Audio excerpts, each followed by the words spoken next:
Hey everyone, this is Royal with Paternity University. Thank you all so much for liking and commenting and subscribing. I love the engagement on the channel, so thank you. Getting right to the point, what is the difference between a DNA collector and a DNA agency owner?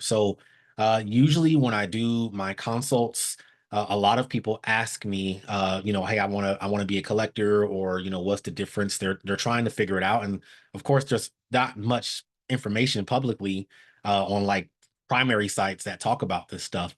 So, in my experience, a DNA collector is someone who signs up with usually a bigger laboratory, or they reach out to the actual DNA agency owners. And I'm going to break that down in a minute too. They reach out to them to say, hey, I'm in Indianapolis. I'm in Tucson, Arizona. Hey, company, if you ever need a paternity test done in the area, I am your point of contact. I can collect the samples on your behalf, company, and send the samples off to you. And you'll release the results to the client, but you guys will just pay me to do the collection, seeing that you're not going to fly all the way to Tucson, Arizona or Indianapolis to get this DNA test done. So that's what a collector does. And so a DNA agency owner, or essentially the way that I teach it, is you are a reseller or a distributor of DNA relationship testing services. So you are your own boss. You partner up with the laboratory, and you are able to resell their services contractually. You sign a contract with them that allows you to do so.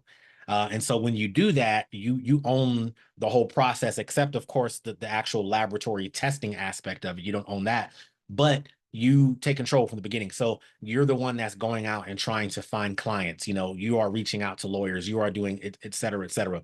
With a DNA collector, if you're just waiting to be called upon to collect, that limits your scope of work. Okay.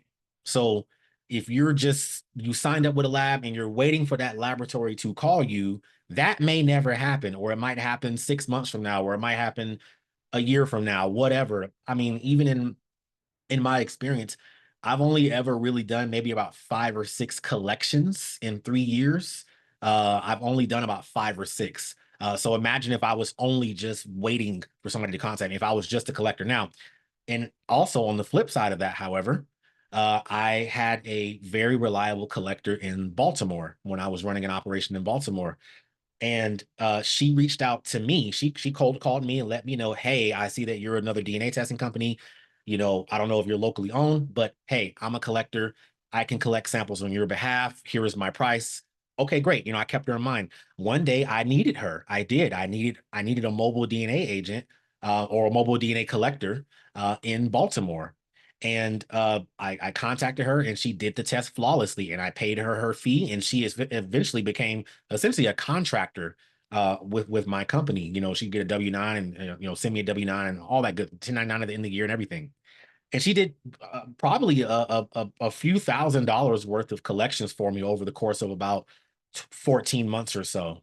And so that's an example. Now, at the same time, she was not just a collector only. She was also a DNA agency owner. So she had her own business. She did her own DNA test. She was partnering with the lab already, and she was reselling the tests. Like, she wasn't just only waiting on someone to call her. She was also going out and getting her own clients too. So you can do both when you're a DNA agency owner, but if you just limit yourself to only being a collector, then you're just waiting only. So that is the difference. That is the difference between the two. And I wanted to say that every consult that I do, I'm asked that, and I love answering that question individually to people. But I wanted to put that on the YouTube so that you all would know the difference. So thank y'all so much. This video was a little bit longer than my normal videos. I really appreciate the engagement. Until next time, I'll think of ideas. Usually, these videos come from questions that I get during consults. Okay. And so I'm working on just answering those questions, those FAQs. Thank you all so much. Until next time, peace.